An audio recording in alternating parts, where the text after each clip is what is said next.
Salam sejahtera bagi kita semua. Yang terhormat Bapak Yosef Basius Panggoho SE selaku dosen Sistem Informasi Akuntansi. Pada kesempatan ini saya dan teman-teman saya akan mempresentasikan mengenai siklus pengajian. Sebelum itu, perkenalkan saya dan teman-teman saya untuk memperkenalkan diri. Perkenalkan, nama saya Kristabella Aurelia Della Veva dari jurusan Akuntansi. Perkenalkan, nama saya Keti, saya dari jurusan Akuntansi. Perkenalkan, nama saya Kevin Wijaya dari jurusan Akuntansi. Perkenalkan, nama saya Alberta Kristi dari jurusan Akuntansi.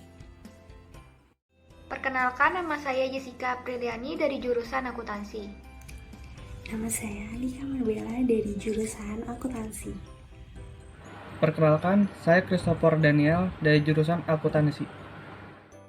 Perkenalkan, nama saya Erwin Vincentiawan dari jurusan Akuntansi. Nama saya Stephanie Wijaya dari jurusan Akuntansi.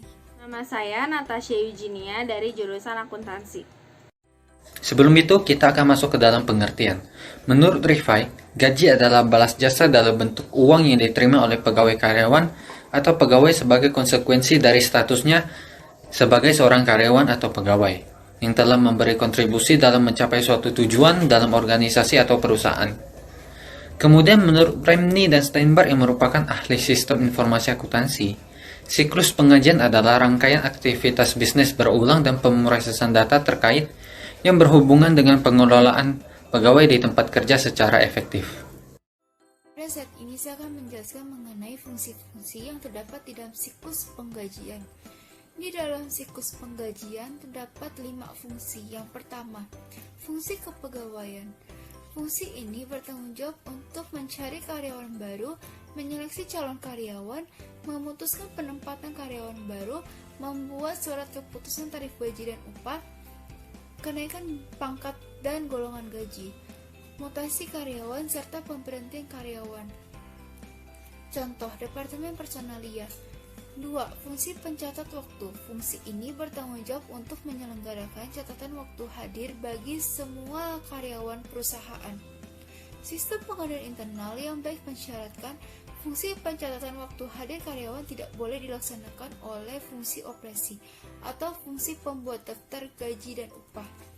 Contoh, PT Samsung mempunyai karyawan yang diwajibkan masuk sesuai dengan waktu yang telah ditentukan, yang dimana pencatatan waktunya menggunakan foto WhatsApp dan sebuah sistem aplikasi untuk mendetek jam hadir mereka.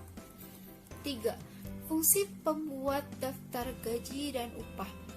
Fungsi ini bertanggung jawab untuk membuat daftar gaji dan upah yang berisi penghasilan bruto yang menjadi hak dan berbagai potongan yang menjadi beban setiap karyawan, sama jangka waktu pembayaran gaji dan upah. Daftar gaji dan upah diserahkan oleh fungsi pembuat gaji dan upah kepada fungsi akuntansi untuk pembuatan bukti kas keluar yang dipakai sebagai dasar untuk pembayaran gaji dan upah kepada karyawan. Contoh, bagian personalia membuat seluruh data berkaitan dengan gaji. Fungsi akuntansi. Dalam sistem akuntansi, penggajian dan pengupahan, fungsi akuntansi bertanggung jawab untuk mencatat kewajiban atau hutang yang timbul dalam pembayaran gaji dan upah karyawan. Misalnya utang gaji, utang pajak, utang dana pensiun. Contoh, bagian accounting mencatat transaksi yang berkaitan dengan gaji. 5. Fungsi keuangan. Fungsi ini bertanggung jawab untuk mengisi cek guna pembayaran gaji dan upah dan menguangkan cek tersebut ke bank. Uang tunai tersebut kemudian akan dimasukkan ke dalam amplop gaji dan upah setiap karyawan untuk selanjutnya dibagikan kepada karyawan yang berhak mendapatkannya. Contoh, mengarsipkan dokumen-dokumen dan membuat slip gaji untuk diserahkan kepada Departemen Kasir. 7 aktivitas siklus penggajian, yaitu yang pertama, perbarui file induk penggajian. Pada siklus ini, hal yang terpenting untuk diperhatikan bahwa semua perubahan penggajian dimaksudkan tepat pada waktunya dan secara tepat ditampilkan dalam periode pembayaran berikutnya. Yang kedua, perbarui tarif dan pemotongan pajak. Perubahan tersebut terjadi ketika bagian penggajian menerima pembaruan mengenai perubahan dalam tarif pajak, pemotongan pajak, dan pemotongan gaji lainnya dari berbagai unit pemerintah dan perusahaan asuransi. Yang ketiga, validisasi data waktu dan kehadiran. Informasi ini datang dalam berbagai bentuk, bergantung pada status pembayaran pegawai. Yang keempat, mempersiapkan penggajian. Data mengenai jam kerja diberikan dari departemen tempat pegawai bekerja. Informasi tingkat gaji didapat dari file induk penggajian. Orang yang bertanggung jawab membuat cek pembayaran tidak dapat membuat rekon baru ke file ini. Yang kelima, membayar gaji. Sebagian besar karyawan dibayar dengan menggunakan cek atau penyimpanan langsung gaji bersih ke rekening bank pribadi karyawan. Yang keenam, hitung kompensasi dan pajak yang dibayar perusahaan. Pertama, perusahaan membayar beberapa pajak penghasilan dari kompensasi pegawai secara langsung. Kedua, perusahaan seringkali memberikan kontribusi atau menanggung keseluruhan pembayaran premi asuransi kesehatan, cacat, dan jiwa untuk pegawai. Yang ketiga, banyak perusahaan menawarkan dan memberikan kontribusi atas pilihan rencana tabungan hari tua. Yang keempat, banyak perusahaan menawarkan pada pegawai mereka untuk rencana kompensasi fleksibel. Yang ketujuh, keluarkan pajak penghasilan dan potongan lain-lain. 1. Organisasi harus secara periode membuat cek dan menggunakan transfer dana secara elektronik untuk membayar berbagai kewajiban pajak yang terjadi. 2. Lembaga pemerintah terkait menspesifikasi waktu untuk pembayaran ini. Yang ketiga, dana yang secara sukarela dikurangi dari cek gaji pegawai berbagai kompensasi seperti tabungan gaji harus dibayarkan ke organisasi terkait. Bagian yang terkait kegiatan penggajian adalah pertama bagian personalia. Bagian personalia dalam sistem manajemen penggajian dan pengupahan memiliki peran merekrut karyawan baru sesuai dengan kebutuhan perusahaan, menetapkan jabatan, menetapkan besarnya gaji dan upah, dan pemberian promosi serta penurunan jabatan, menentukan mutasi karyawan, pemecatan karyawan, dan menetapkan besaran tunjangan serta menghitung besaran gaji karyawan. Yang kedua adalah bagian keuangan. Berbeda dengan bagian personalia, bagian keuangan memiliki tugas untuk melakukan pembayaran gaji dan tunjangan karyawan dalam manajemen penggajian. Yang ketiga adalah bagian akuntansi. Bagian akuntansi bertanggung jawab dalam mencatat semua biaya tenaga kerja serta mendistribusikan biaya tenaga kerja guna mengetahui keseimbangan keuangan perusahaan. Selanjutnya, saya akan membahas mengenai data apa saja yang diperlukan dan dihasilkan dalam siklus penggajian. Yang pertama ada daftar absensi. Daftar ini berisi rekapan atas kehadiran para karyawan yang nantinya akan digunakan sebagai dasar perhitungan gaji yang akan diterima oleh setiap karyawan. Daftar ini menentukan apakah si karyawan mendapatkan gajinya secara full atau dipotong karena ketidakhadiran mereka. Yang kedua ada daftar gaji. Daftar gaji ini berisi gaji bruto yang akan diterima oleh setiap karyawan ditambah dengan tunjangan dan dikurangi dengan potongan. Potongannya itu seperti PPh pasal 21, hutang karyawan, iuran dana pensiun, dan lain-lain. Yang ketiga ada daftar pajak yang terutang. Daftar ini berisi potongan-potongan pajak yang menjadi beban si karyawan yang nantinya akan dijadikan sebagai dasar pemotongan gaji. Yang keempat ada daftar asuransi dibayar di muka. Daftar ini berisi sejumlah uang yang akan dibayarkan oleh perusahaan meskipun belum sampai pada tanggal jatuh tempo pembayarannya kepada perusahaan asuransi. Yang kelima ada slip gaji. Slip gaji ini dibuat sebagai catatan untuk karyawan. Isinya rincian gaji yang diterima oleh karyawan beserta tunjangan dan potongan yang menjadi beban si karyawan. Yang keenam ada slip pajak penghasilan. Slip ini berupa bukti pembayaran atas jumlah pajak penghasilan terutang karyawan yang harus disetorkan ke kantor pelayanan pajak. Dan yang terakhir ada slip asuransi. Slip ini dibuat sebagai catatan untuk perusahaan asuransi. Isinya rincian pembayaran asuransi yang telah dibayarkan oleh perusahaan. Ancaman-ancaman dari siklus penggajian yang dapat dilaksanakan. Yang pertama, saat proses pengontrakan dan perekrutan tenaga kerja. Ancaman pertama adalah mempekerjakan pegawai yang tidak berkualitas dan berkelakuan buruk. Contohnya, menolak bekerja sama dalam tim, datang terlambat, suka menunda-nunda pekerjaan, selalu berusaha menghindar dari tugas yang akan diberikan, serta masih banyak lagi perilaku pegawai yang seharusnya dapat dihindari oleh perusahaan yang akan melakukan rekrutmen pegawai. Yang kedua, ancaman terhadap pelanggaran hukum ketenagakerjaan. Contoh dari pelanggaran hukum ketenagakerjaan yang sering terjadi di Indonesia adalah perusahaan yang mempekerjakan pegawai di bawah umur. Perusahaan tidak memberikan perlindungan kepada pegawai terkait kesejahteraan, keselamatan, serta kesehatan baik secara mental maupun fisik, serta membayar gaji karyawan di bawah UMR. Yang kedua, saat memproses gaji karyawan. Ancaman pertama adalah perubahan file induk pegawai tanpa otorisasi. Misalkan, ada seorang pegawai yang mengubah pengalaman kerjanya yang seharusnya 1 tahun menjadi 7 tahun. Tentu saja hal itu akan mempengaruhi gaji yang akan diberikan. Atau ada yang menambahkan tunjangan yang seharusnya tidak diberikan oleh pegawai tersebut. Ancaman kedua adalah data waktu dan kehadiran yang tidak akurat. Ancaman ketiga, memproses gaji karyawan yang tidak akurat. Contohnya, salah input gaji karyawan. Ancaman keempat, pencurian atau distribusi cek gaji tipuan. Meskipun saat ini di perusahaan Indonesia sudah sangat jarang yang memberikan gaji karyawannya dalam bentuk cek, tetapi di Amerika masih ada perusahaan yang memberikan gaji karyawannya dalam bentuk cek. Lalu yang ketiga adalah secara umum. Ancaman pertama, pengungkapan informasi sensitif tanpa izin. Jika informasi mengenai gaji ini diketahui oleh pesaing, maka bisa saja pesaing kita menawarkan gaji yang lebih tinggi kepada pegawai kita yang memegang peran penting di perusahaan, sehingga kita terancam kehilangan pegawai kita yang penting tersebut. Lalu ancaman yang kedua adalah kehilangan atau kerusakan data. Selanjutnya, saya akan menjelaskan pengendalian yang tepat terhadap masalah-masalah dari siklus penggajian ini. Di sini kita bisa lihat ada 8 ancaman dari masalah siklus penggajian ini yang saya akan jelaskan.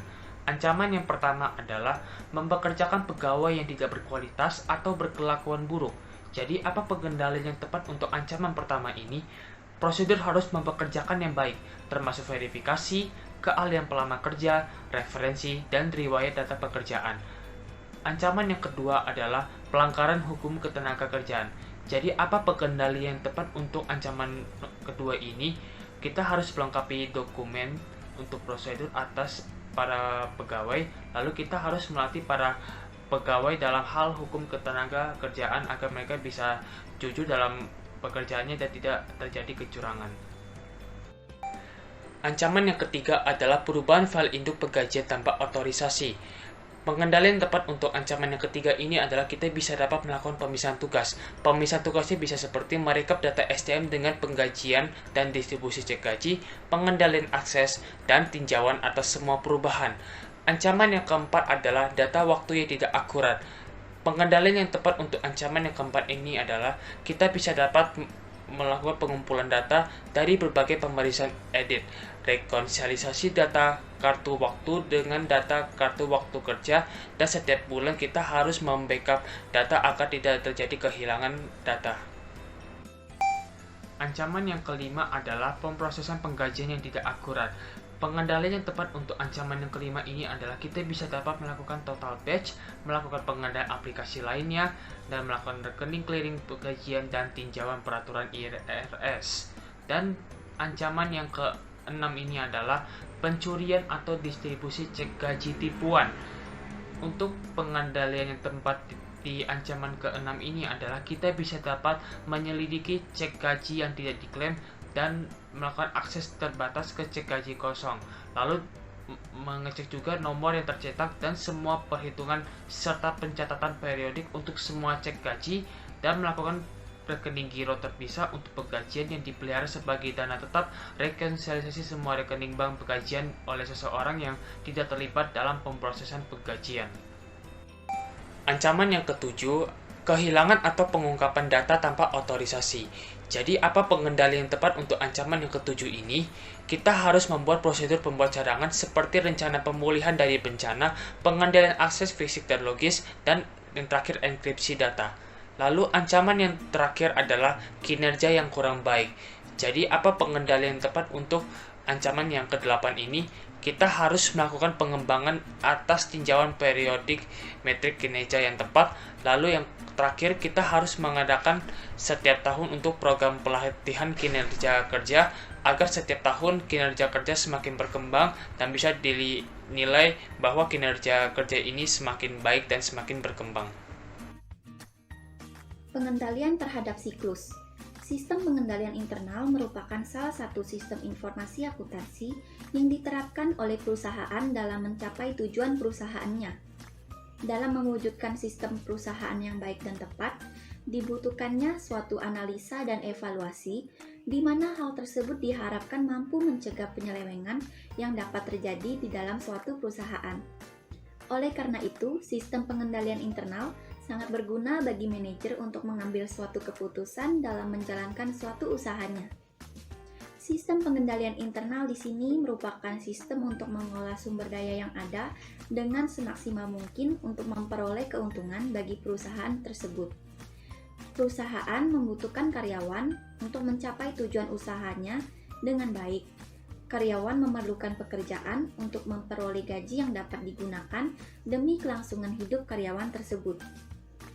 Gaji sangat penting bagi karyawan sebagai individu karena gaji merupakan ukuran nilai karya mereka di antara para pekaryawan itu sendiri, baik keluarga dan masyarakat. Besarnya gaji dapat mempengaruhi tingkat kinerja karyawan. Oleh karena itu, sistem penggajian pada suatu perusahaan harus mempunyai sistem yang baik dan benar. Berikut ini adalah beberapa aspek sistem pengendalian internal dalam siklus penggajian. Yang pertama, terdapat aspek organisasi yang dibagi menjadi dua, yaitu fungsi pembuatan daftar gaji dan upah harus terpisah dari fungsi keuangan. Fungsi pencatatan waktu hadir harus terpisah dari fungsi operasi. Yang kedua adalah aspek sistem otorisasi yang terbagi menjadi 7, yaitu setiap orang yang namanya tercantum dalam daftar gaji dan upah harus memiliki surat keputusan pengangkatan sebagai karyawan perusahaan yang ditandatangani oleh direktur utama. Setiap perubahan gaji dan upah karyawan karena pembuatan atau perubahan pangkat, perubahan tarif gaji dan upah, tambahan keluarga harus didasarkan pada surat keputusan direktur keuangan. Oleh setiap potongan atas gaji dan upah karyawan selain dari pajak penghasilan karyawan harus didasarkan atas surat potongan gaji dan upah yang diotorisasi oleh fungsi kepegawaian. Kartu jam hadir harus diotorisasi oleh fungsi pencatatan waktu. Perintah lembur harus diotorisasi oleh kepala departemen karyawan yang bersangkutan. Lalu, daftar gaji dan upah harus diotorisasi oleh fungsi personalia. Yang terakhir, bukti kas keluar untuk pembayaran gaji dan upah harus diotorisasi oleh fungsi akuntansi. Selanjutnya terdapat aspek prosedur pencatatan, yaitu sebagai berikut. Perubahan dalam catatan penghasilan karyawan direkonsiliasi dengan daftar gaji dan upah karyawan. Tarif upah yang dicantumkan dalam kartu jam kerja diverifikasi ketelitiannya oleh fungsi akuntansi. Yang terakhir adalah aspek praktik yang sehat. Meliputi kartu jam hadir harus dibandingkan dengan kartu jam kerja sebelum kartu yang terakhir dipakai sebagai dasar distribusi biaya tenaga kerja langsung. Pemasukan kartu jam hadir ke dalam mesin pencatat waktu harus diawasi oleh fungsi pencatatan waktu. Pembuatan daftar gaji dan upah diverifikasi kebenarannya dan ketelitian perhitungannya oleh fungsi akuntansi sebelum dilakukannya pembayaran. Lalu yang terakhir, penghitungan pajak penghasilan karyawan direkonsiliasi dengan catatan penghasilan karyawan. Catatan penghasilan karyawan disimpan oleh fungsi pembuat daftar gaji dan upah. Berikut adalah contoh kasus dari siklus penggajian, yaitu PT Samsung Mobile. PT Samsung Mobile ini merupakan sebuah perusahaan yang bergerak di bidang elektronik. PT Samsung Mobile ini menerapkan pemrosesan penggajian secara komputerisasi. PT Samsung Mobile ini terdapat beberapa departemen seperti Departemen Personalia, Departemen Manajer Operasional, Departemen Keuangan, dan juga Direktur sebagai pimpinan. Sistem penggajian yang diterapkan oleh PT Samsung Mobile ini dengan cara mentransfer gaji para karyawannya, sedangkan sistem absensi dilakukan dengan cara mengirimkan foto WhatsApp dan juga melalui sebuah aplikasi. Dimulai dari Departemen Personalia. Departemen Personalia ini mencetak hasil print absen karyawan, membuat daftar absen karyawan, melakukan perhitungan terhadap bonus penjualan dari karyawan, melakukan perhitungan, dan juga membuat laporan gaji para karyawan yang akan diserahkan kepada manajer operasional. Dilanjutkan oleh Departemen Manajer Operasional. Departemen Manajer Operasional ini mengecek dokumen-dokumen terkait apakah sudah sesuai atau belum. Jika belum, maka dokumen tersebut akan dikembalikan kepada Departemen Personalia untuk dilakukan revisi. Sedangkan jika sudah, maka dokumen tersebut akan diberikan kepada Departemen Keuangan yang telah selesai ditandatangani oleh bagian Departemen Manajer Operasional tersebut. Dilanjutkan kepada Departemen Keuangan, dokumen-dokumen yang sudah ditandatangani tersebut akan dijadikan arsipan data oleh bagian Departemen Keuangan. Kemudian Departemen Keuangan akan membuat daftar gaji karyawan dan juga slip gaji karyawan berdasarkan dengan arsipan data sebagai data pendukung. Kemudian setelah selesai membuat daftar gaji dan juga slip gaji tersebut akan diberikan terlebih dahulu kepada direktur untuk dilakukan pengecekan dan juga ditandatangani. Setelah direktur selesai mengecek dan juga menandatangani dokumen tersebut, maka selanjutnya dokumen tersebut akan diberikan kepada bagian kasir untuk mentransfer gaji dari para masing-masing karyawan dan memberikan rincian slip gaji beserta dengan bukti transfernya. Flowchart PT Samsung Mobile. Perusahaan ini melakukan sistem penggajiannya secara komputerisasi. Dimulai dari Departemen Personalia. Departemen Personalia memprint out absen karyawan. Selanjutnya membuat daftar absen karyawan. Setelah daftar absen dibuat, Departemen Personalia melakukan perhitungan dan membuat laporan gaji secara komputerisasi. Lalu, perhitungan dan laporan gaji tersebut diserahkan kepada Departemen Manajer Personalia. Lalu, Departemen Manajer Personalia melakukan pengecekan, sudah sesuai atau belum. Apabila setelah pengecekan ternyata laporan gaji tidak sesuai, maka laporan tersebut diberikan kepada Departemen Personalia untuk direvisi. Jika setelah pengecekan ternyata sesuai, maka laporan tersebut diserahkan kepada Departemen Manajer Personalia untuk ditandatangani. Setelah ditandatangani, dokumen tersebut dijadikan arsip oleh Departemen Keuangan. Kemudian, Departemen Keuangan membuat daftar gaji dan slip gaji. Lalu, diserahkan kepada direktur untuk ditandatangani. Setelah ditandatangani oleh direktur, dokumen tersebut diserahkan kepada kasir untuk acuan dalam melakukan transfer gaji. Setelah kasir melakukan transfer gaji, kasir memberikan rincian slip gaji dan bukti transfer kepada karyawan. Lalu, transaksi penggajian selesai. Selanjutnya, marilah kita melakukan identifikasi terhadap kelemahan apa saja yang ada dalam sistem penggajian dalam PT Samsung Mobile ini. Berdasarkan identifikasi, terdapat 4 kelemahan yang ada dalam sistem penggajian PT Samsung Mobile ini. Yang pertama, tidak adanya pemisahan tugas. Dalam PT Samsung Mobile ini terdapat tugas ganda yang dilakukan oleh Departemen Personalia, dimulai dari membuat daftar sekaligus mencetak hasil print dari absen karyawan, kemudian melakukan perhitungan bonus dan juga membuat laporan gaji dari para karyawan, sehingga hal tersebut dapat memicu terjadinya kesalahan dalam penginputan laporan gaji dan juga dapat mengalami kecurangan. Kemudian kelemahan yang kedua yaitu pemrosesan penggajian yang tidak efektif. Pemrosesan penggajian dalam PT Samsung Mobile ini yaitu dengan cara mentransfer gaji dari para karyawan. Hal tersebut tentu tidak berjalan secara efektif dikarenakan bisa saja terjadi kecurangan maupun kesalahan dalam penginputan nominal.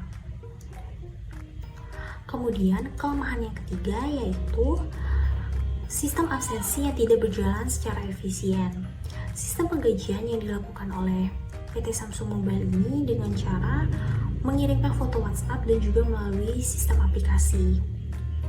Hal tersebut tentu dapat berpotensi mengalami kecurangan yang dilakukan oleh para karyawannya dikarenakan absen hanya mengirimkan foto WhatsApp saja, dan juga jika melalui sistem aplikasi tentu bisa saja sewaktu-waktu terjadinya error dalam penginputan absen. Kemudian kelemahan keempat yaitu dapat terjadinya error dalam database perusahaan. Pemrosesan penggajian dalam PT Samsung Mobile ini secara komputerisasi. Hal tersebut tentu dapat terjadinya error dalam database perusahaan sehingga dapat berakibat kehilangan data-data yang dapat terjadi dalam database perusahaan jika dilakukan secara komputerisasi. Kemudian saya akan menjelaskan mengenai identifikasi pengendalian dari PT Samsung Mobile. Ada 4 identifikasi pengendalian dalam PT Samsung Mobile ini. Yang pertama, pembagian tugas yang merata. Seharusnya pembagian tugas yang diberikan oleh PT Samsung Mobile kepada Departemen Personalia harusnya lebih merata. Contohnya, pembagian membuat daftar dan mencetak hasil absen dari karyawan dikerjakan oleh satu karyawan, dan yang menghitung bonus untuk karyawan dikerjakan oleh satu karyawan lainnya, dan yang membuat hasil laporan dikerjakan oleh satu karyawan lainnya. Semua ini dilakukan untuk mencegah adanya kecurangan yang terjadi. Yang kedua, membuat sistem penggajian yang lebih diawasi. PT Samsung Mobile lebih baik membuat sistem penggajian yang dapat diawasi oleh atasannya, atau PT Samsung Mobile merekord saat proses pembagian gaji bagi para karyawan. Yang ketiga, membuat sistem absensi yang lebih ketat. Akan lebih baik jika PT Samsung Mobile membuat sistem absensi yang lebih ketat. Sebagai contoh, menggunakan scan kartu yang hanya dimiliki setiap karyawan atau menggunakan fingerprint yang hanya dapat dilakukan ketika berada di dalam perusahaan saja. Yang keempat, membuat salinan untuk database. PT Samsung Mobile harusnya membuat salinan bagi database yang ada, terutama database yang dikira penting. Hal ini untuk mencegah kehilangan database dan mencegah adanya pengerjaan ulang yang dapat memakan banyak waktu.